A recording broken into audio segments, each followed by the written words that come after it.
ايش رايكم نبلش؟ اوريدي صارت الساعة 11:05.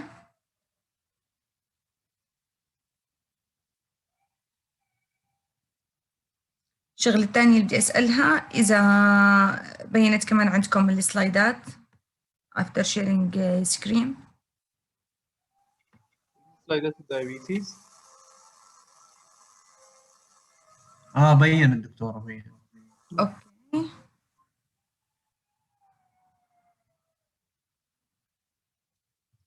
اوكي start. Let's start. السلام عليكم، بسم الله الرحمن الرحيم. أنا الدكتورة حنان ديابات. رح تكون محاضرتنا الأولى عن الدايابيتس in children and adolescents.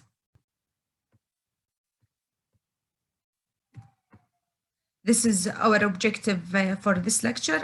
We will speak about the definition of diabetes, classification of diabetes, presentation management, the complication, either chronic or acute, and how to follow up the patients.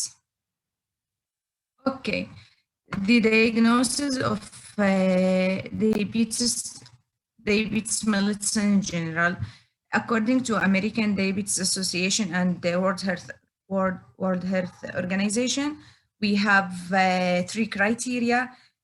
Just one of these three criteria is enough to diagnose a patient with diabetes mellitus. But if we don't have symptoms, you have to repeat other tests to confirm the diagnosis.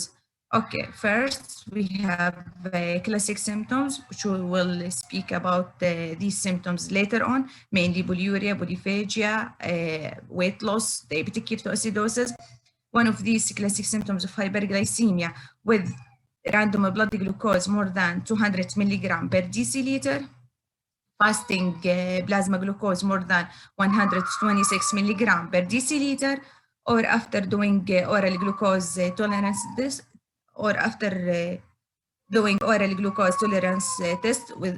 In this test, you give pure glucose dissolved in water, and then you measure your plasma glucose after 2 hours. If we have a level of plasma glucose more than 200 milligram per deciliter, this is diagnosis of diabetes. We have to know that hemoglobin A1C, which is more than 6.5%, is diagnostic criteria in adults, but in children it's still not diagnostic. But even so, we do it not to diagnose, but at least to support for your follow-up, support the diagnosis and for follow-up of the patients. We say before that in absence of clinical symptoms, such as diabetic ketoacidosis or classical symptoms of hyperglycemia, you have to confirm the hyperglycemia with second test to confirm the diagnosis.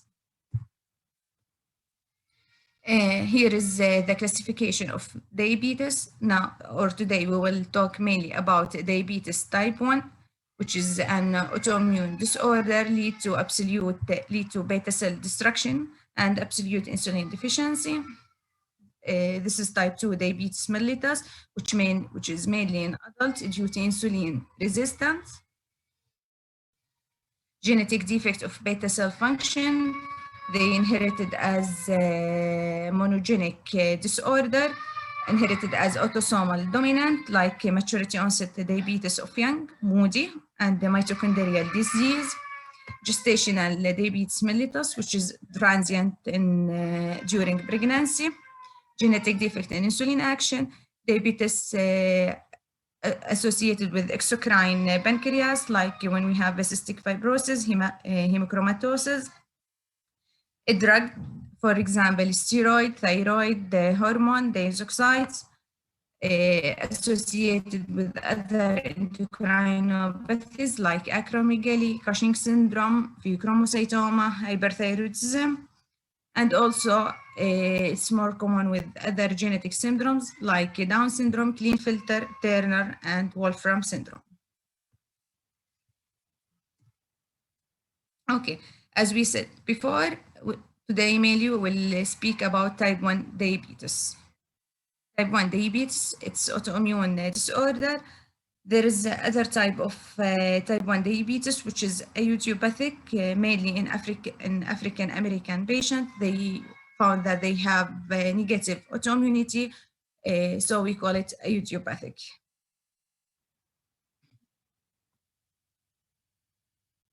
The pathophysiology of type 1 diabetes. We said before that type 1 diabetes, it's a chronic autoimmune disorder precipitated by environmental factor in genetically susceptible individual. And after this autoimmune disorder, it ended with formation of autoantibodies and infiltration of T cell in pancreas, which lead to beta cell apoptosis and ended with insulin deficiency. Here is the diagram, which is in birth model of natural history of type 1 diabetes. We said we have a genetic predisposition patient and triggering environmental factor that lead to insulin destruction. And when we have absolute insulin deficiency, ended with hyperglycemia and high blood sugar. Okay, the genetic study in type 1 diabetes mellitus, it is polygenic inheritance. Although more than 85% of cases are sporadic, siblings of patients have a 6% lifetime risk for developing diabetes mellitus compared with 0.4% in comparing to general population. Even so, offspring of mothers with type 1 diabetes have 3 to 4% risk, while those for affected father are 6 to 9%. Until now, we discover more than 40 loci for genetic susceptibility. The most common type is HLA region, HLA class type 2, haplotype DR4 and DQ8, DR3 and DQ2. Other genetic abnormality like insulin gene, PTPN22, CD25, and many others. We said before that autoimmune disorder, it is after this genetic predisposition, we have a sort of autoimmune destruction. The autoantibodies that we found in diabetes type 1 are islet cell antibodies, insulinoma-associated antigen 2, anti-insulin, glutamic acid decarboxylase, zinc transporter 8. Yeah, we found that the progression to type 1, not every patient with positive autoantibodies will progress to diabetes type 1. If we have just one of these 5 antibodies, if we have just one positive of those 5 antibodies, the percentage to become diabetes, lifelong percentage to become diabetes is 14.5%. While if we have multiple autoantibodies, it was found that is around 70% after 10 years will develop diabetes type 1.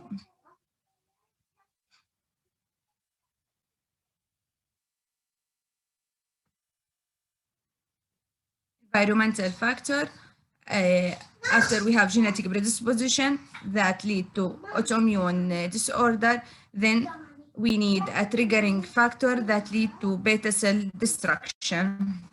Why we spoke about environmental factor, there is a lot of reason that support the role of exogenous agent that lead to or induce autoimmunity. We found that less than 50% of concordance monozygotic twins ended up with diabetes. Also, we had significant proportion of susceptible HLA carrying individuals who don't progress to clinical disease of diabetes type 1. Examples of this environmental factor, viral infection like enteroviral, dietary factor like early introducing of cow's milk protein, gluten exposure, and vitamin D deficiency. Okay, we will start to speak more clinical presentation of diabetes type 1. We all have to know about these 3 B's: polyuria, polydipsia, and polyphagia. Symptoms of diabetes are polyuria, polydipsia, polyphagia, weight loss, candidal infection. These symptoms are related to prolonged hyperglycemia when the plasma glucose concentration exceed the renal threshold of reabsorption more than 180 milligram per deciliter that lead to osmotic diuresis. Finally, if we don't diagnose those patients early on, they ended with the diabetic ketoacidosis. So the incidence of reported diabetic ketoacidosis in children, around 13 to 80% of children diagnosed with diabetic ketoacidosis as initial presentation for diabetes type 1. Management and the therapies of diabetes type 1. Initially, we have to know that the management of diabetes type 1 is urgent management. Your initial priorities are correction of acute metabolic derangement when the presentation like diabetic ketoacidosis, absolutely establishing insulin replacement therapy, which is always required in the diabetes type 1, establishing an initial nutritional plan, teaching the young person and their family how the survival skills and insulin injection, self-blood glucose monitoring, and hypoglycemia management. Also assessing psychosocial functioning, establishing relationship with the multidisciplinary team for ongoing care. Long-term goals and priorities include optimizing insulin replacement with the aim of maximizing normal glycemia without episode of hypoglycemia or hyperglycemia, avoiding or minimizing severe hypoglycemia, continuing education to individual family that need to optimize self-management skills, avoiding or minimizing risk of long-term microvascular and macrovascular complication, achieving normal growth and priority. Okay, insulin therapy. Insulin therapy is a life-saving therapy in diabetes type 1, is delivered subcutaneous. There are many regimens to give insulin therapy in children and adolescents, like multiple daily injection therapy, MDI, or through pump therapy that give you continuous subcutaneous insulin infusion, or simplified injection therapy, twice daily regimen or 3 times daily regimen. We have to know that the recommendation absolutely support multiple daily injection. Because it's mimic or simulate physiological replacement and physiological secretion of insulin. Okay, physiological insulin secretion. Normally, we have continuous basal insulin secretion. Even if we don't eat, we have this basal insulin secretion. As we see, this basal insulin secretion is fluctuates during the day.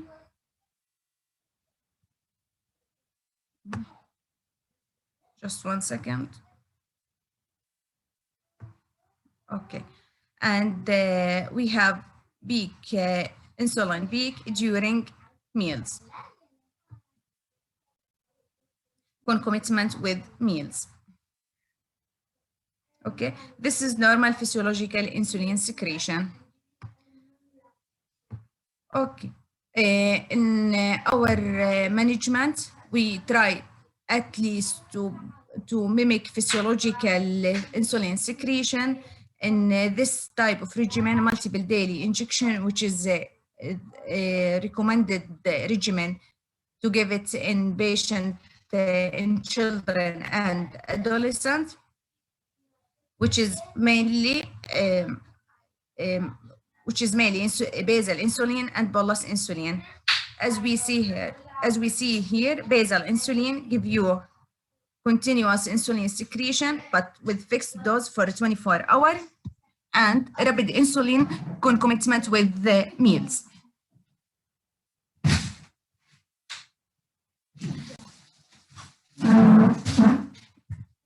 Okay.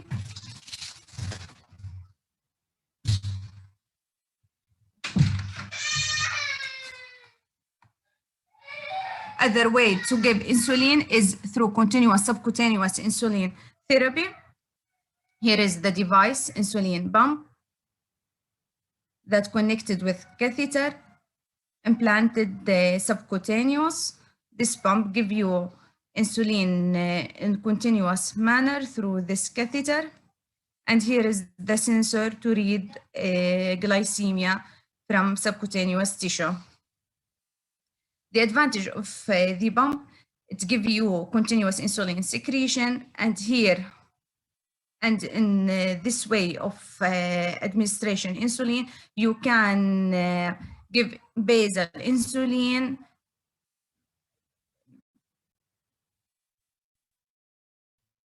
in fluctuating manner, mimic secretion. Like in the morning, we have some sort of insulin resistant, so the basal insulin in early morning is higher than in the night. Okay. And we give other boluses of insulin concomitant with meal. Okay, insulin requirements. The insulin doses vary considerably between individuals and even between and over the time. The appropriate total daily insulin that is to optimize your glucose control without excessive hypoglycemia. Typically, at diagnosis, the total daily insulin around 0.5 to 1 unit per kilo per day. Younger children tend to require lower doses, while pubertal patients have more insulin doses. Some patients, they enter in remission phase, which is called honeymoon phase. Here we start to see some sort of recovery of pancreatic insulin secretion, so the total daily insulin requirement will be less than 0.5 units per kilo per day.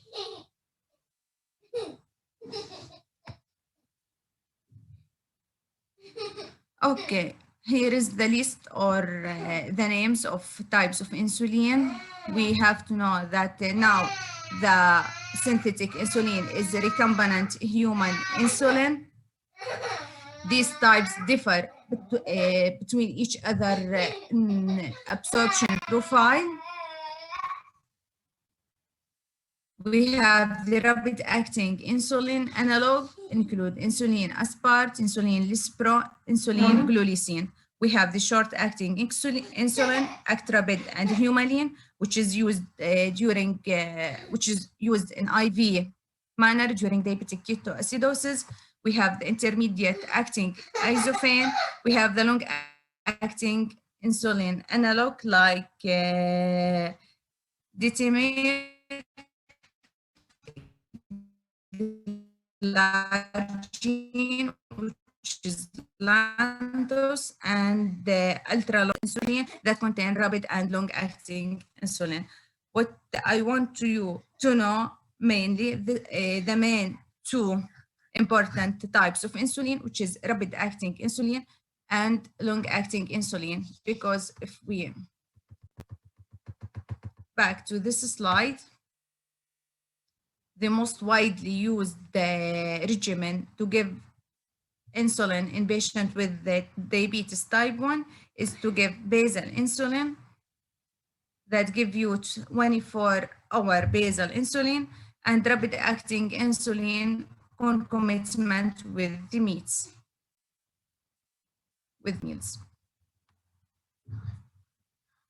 Okay. The rapid-acting insulin have onset of action after 15 minutes, peak after 1 hour, and duration of 3 to 4 hours. While the long-acting insulin, they have a duration of 24 hours and they almost without peak.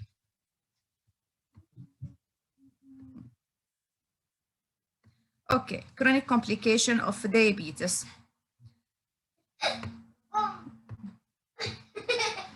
The most common or one of the earliest clinically symptoms is limited joint mobility. They have a problem in growth failure and delayed sexual maturation. Long term, we have a microvascular complication due to thickened capillary basement membrane that lead to retinopathy, nephropathy, and neuropathy.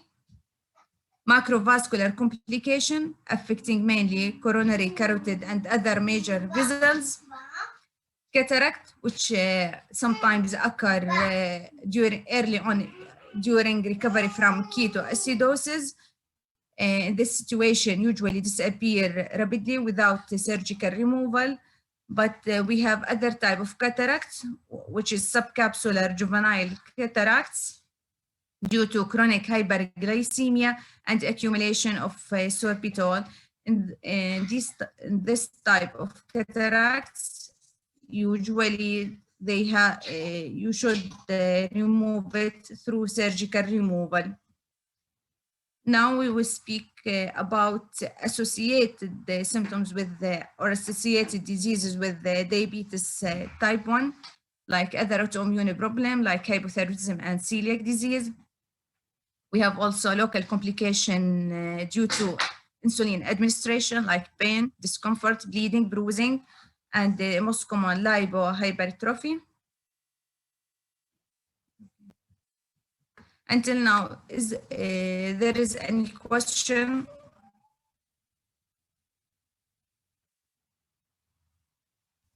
All is clear. All is clear, doctor. Thank you. Okay.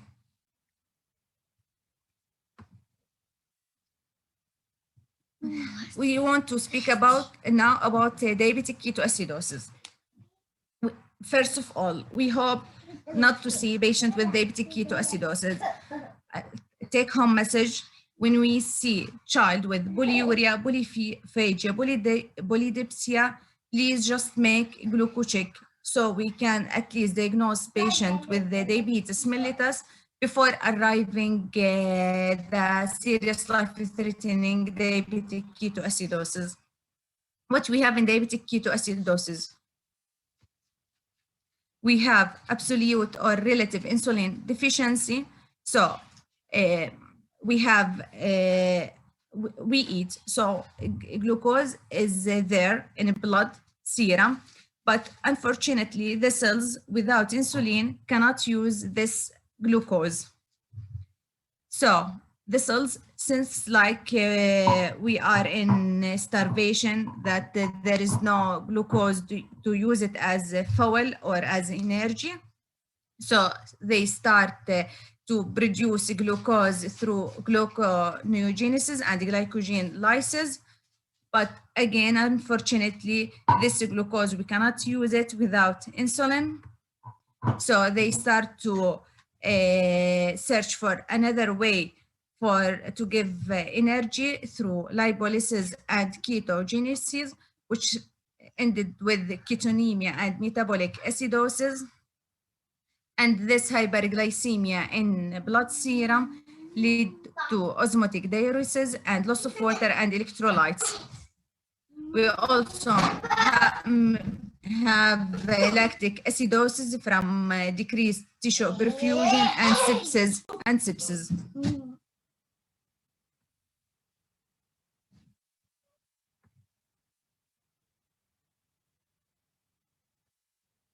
Clinical manifestation of diabetic ketoacidosis: dehydration, tachypnea and cosma respiration, nausea, vomiting, abdominal pain that mimic acute abdominal condition, confusion, drowsiness, and may progress to loss of consciousness. Okay, This is the ultimate guidelines, consensus guidelines in 2018 for the management of diabetic ketoacidosis. I know you are a fourth year student. I will not speak a lot of details of management of diabetic ketoacidosis, just to know the outlines of and the way of therapy. Again, this is the pathophysiology of diabetic ketoacidosis. We have absolute insulin deficiency. We have increase in counter-regularity hormones, glucagon, cortisol, growth hormone, catecholamine. All these four hormones, they increase the glucose level and exacerbate the hyperglycemia.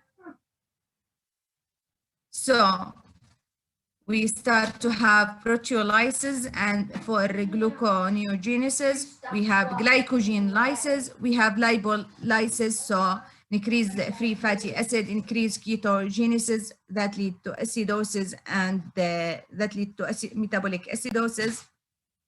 Hyperglycemia lead to glucoseuria and loss of water and electrolyte ended with dehydration. Okay.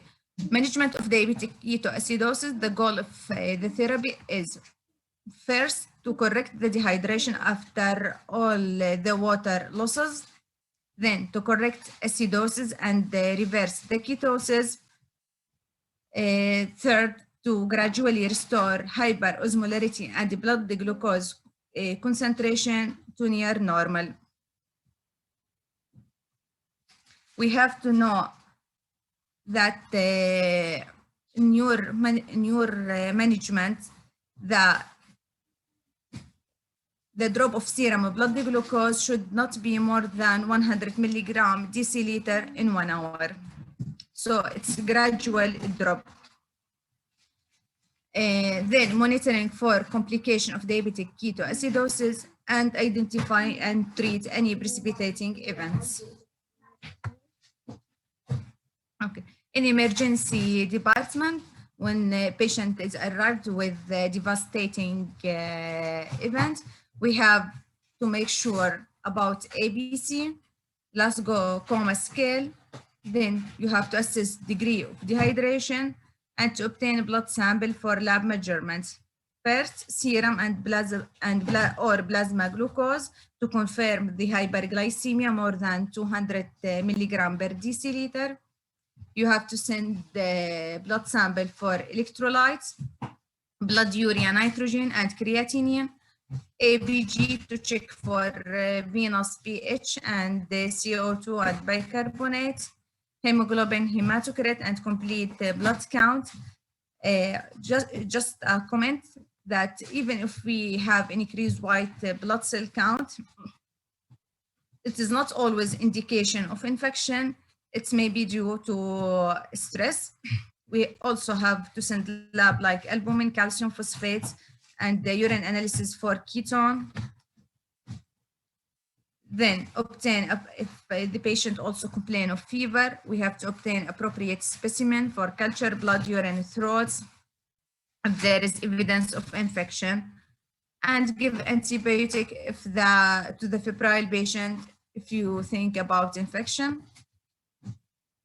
Then we said before, your first goal of treatment to treat dehydration through fluid replacement. You give it as bolus of normal saline, 20 ml per kilo, and you can repeat this bolus of normal saline according to the situation with maximum 3 boluses. Then you have to calculate the fluid administration, maintenance fluid, and the fluid deficit, and replace it over 48 hours. Then you start insulin therapy. You have to know that the type of insulin therapy, as we say before, it is regular insulin. You give it through IV in continuous manner, at least 1 hour after after fluid replacement. Then you give potassium, because the potassium, even if blood serum showed that the potassium is normal, but you have to know that your intracellular pool of potassium is low due to cellular shifts caused by acidosis. Bicarbonate administration.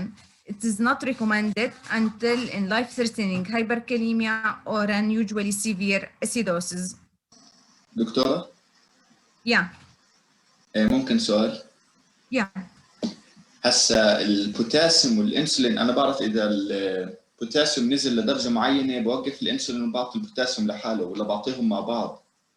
لا هلا اللي بيصير انه اول شيء انا طبعا حكيت لازم ابلشهم اول شيء to manage dehydration fluid therapy as bolus. Then I give continuous IV fluid through maintenance fluid and fluid deficit. Then insulin therapy. بوتاسيوم لا انت ما بتوقف الانسولين ثيرابي، انت بتكمل الانسولين but you give potassium inside the fluid. طب اذا كان البيشنت هايبركاليميك بدرجه عاليه هل انا ممكن احتاج اعطيه كالسيوم جلوكونات ولا لا؟ قصدك بوتاسيوم؟ اذا كان عنده البوتاسيوم عالي فيك اعطيه كالسيوم جلوكونات ببعض الحالات؟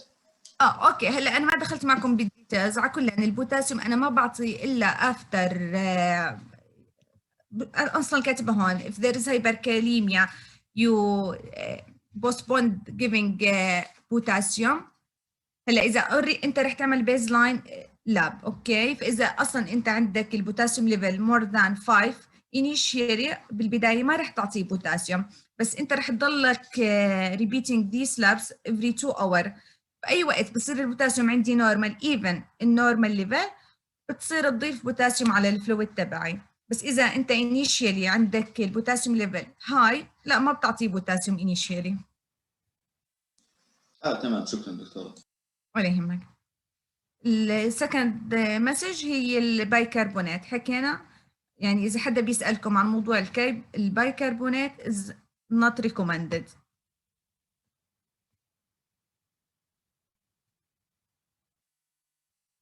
Okay, this is another diagram about how to treat patients with diabetic ketoacidosis after ABC Glasgow Coma Scale. We 3 main lines: IV fluids, insulin IV, and admit patient to ICU or recording. Okay. Biochemical monitoring, clinical and biochemical monitoring. After start management with IV fluid and insulin IV, we have to be sure to do hourly vital signs like heart rate, respiratory rate, and blood pressure, hourly neurological observation to check for signs and symptoms of cerebral edema like headache, recurrent vomiting, bradycardia, hypertension, change in neurological status, decrease oxygen saturation, or increase in sodium concentration. We have to check amount of insulin administered. We have to do hourly accurate fluid input and output. We have to do hourly blood glucose level or just capillary blood glucose through glucocheck to check that we don't have rapid drop of glucose. Then lab tests every 2 to 4 hours according to the situation. Include serum electrolyte, as we say before, because to check for sodium and potassium mainly, glucose, blood urea, nitrogen, calcium, magnesium. Then we have to check for ketone every 2 to 4 hours. Now, the complication of treating patient with diabetic ketoacidosis, cerebral edema, hypokalemia, because when you treat the acidosis, there is a transcellular shift of potassium, so the potassium start to entering a shift from plasma or extracellular fluid and enter intracellular. maybe if we give a lot of sodium chloride, we ended with hyperchloremic acidosis or hypoglycemia or inadequate rehydration. Any question about diabetic ketoacidosis? Okay. Now, other important topic when we speak about diabetes type 1 is hypoglycemia. Hypoglycemia, mainly, we say before, you have to try to treat patient to stay in a normal glycemic level. So you avoid the long-term complication, microvascular complication and macrovascular complication. But the problem with this strict management of diabetes mellitus with insulin is hypoglycemia. So every patient with the diabetes type 1 have to know about hypoglycemia and management of hypoglycemia. Symptoms of and to teach them about the symptoms of hypoglycemia. Yeah, the symptoms of hypoglycemia, there are symptoms related to autonomic activation or sympathetic activation, which is shakiness, tremor, pallor, sweating, hunger, tachycardia, and palpitation. And there is symptoms related to neuroglycopenic or glucose deficiency due to fatigue, headache, which is fatigue, headache, drowsiness, poor concentration, confusion, vision disturbance, seizure, and coma. A degree of hypoglycemia or classification of hypoglycemia according to American Diabetes Association. Hypoglycemia in diabetes start when your glucose level less than 70. In general population, apart from diabetes patient, the definition of hypoglycemia if it is less than 60 milligram per deciliter. But in patient with diabetes, the definition of hypoglycemia when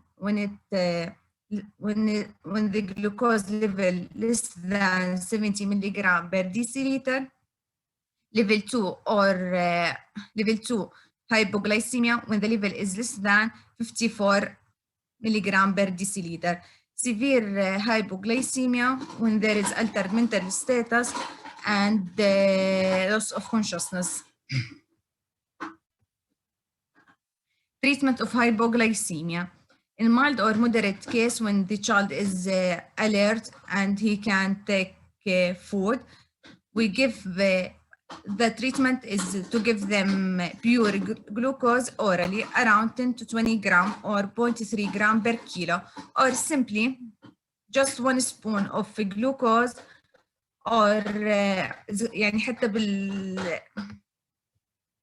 خلينا نحكي كمان بالكافيهات ممكن كيس سكر الموجود بالكافيهات اللي اصلا بيكون تقريبا فيه 5 جرام of glucose، ممكن انا اعطي 2 seconds of this glucose, which is about 10 gram of pure glucose. In case of severe hypoglycemia, they should give or the caregiver should give them intramuscular or subcutaneous injection of glucagon, 0.5 milligram if the child weight less than 20 kilo, or 1 milligram on those above 20 kilo. In hospital setting, if you have IV line, you can give them glucose through IV line 2 ml per kilo. Now, after finishing acute complication of diabetes, which is diabetes ketoacidosis and glycemia, in general, your goal of a treatment patient with diabetes type 1, we spoke before that your goal is to try to stay as we can in normal glycemia without severe hypoglycemia or hyperglycemia. So mainly your goal to arrive fasting blood glucose level around 70 to 126 milligram per deciliter, and after meal around 90 to 180 milligram per deciliter. In bedtime around 80 to 140 milligram per deciliter. Okay, when we spoke about hemoglobin A1C, the recommendation is to be around 7%. If we can go below this 7%, it's even better, but without events of severe hypoglycemia.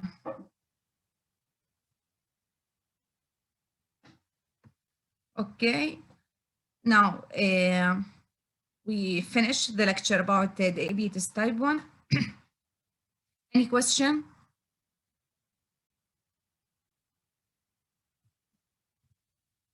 In this lecture, we speak just about diabetes type 1 because it's almost all patients with diabetes in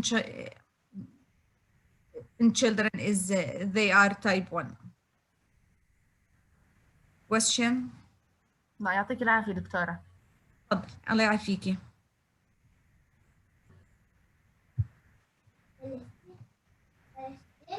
الو دكتور كله واضح، كله واضح، مش سامعة صراحة. كلياته واضح، الامور تمام. اوكي.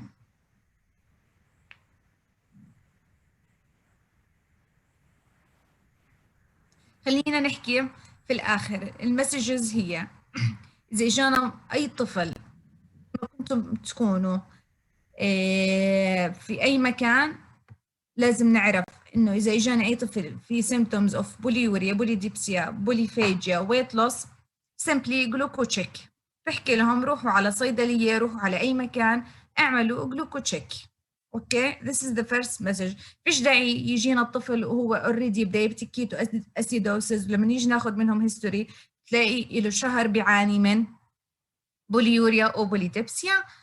الشغله الثانيه اللي هي انسولين ريجيمين، حكيت لكم يعني افضل، او بدناش نحكي افضل ريجيمين، يعني هو اصلا الريجيمين اللي معتمد وورد وايد اللي هو الام دي اي، اللي هو مالتيبل ديلي انجكشن اور ثرو continuous subcutaneous insulin injection through insulin pump.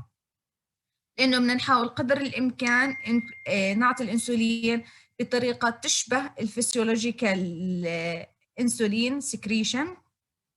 النقطة الثالثة اللي هي المانجمنت اوف diabetic ketoacidosis and المانجمنت اوف hypoglycemia.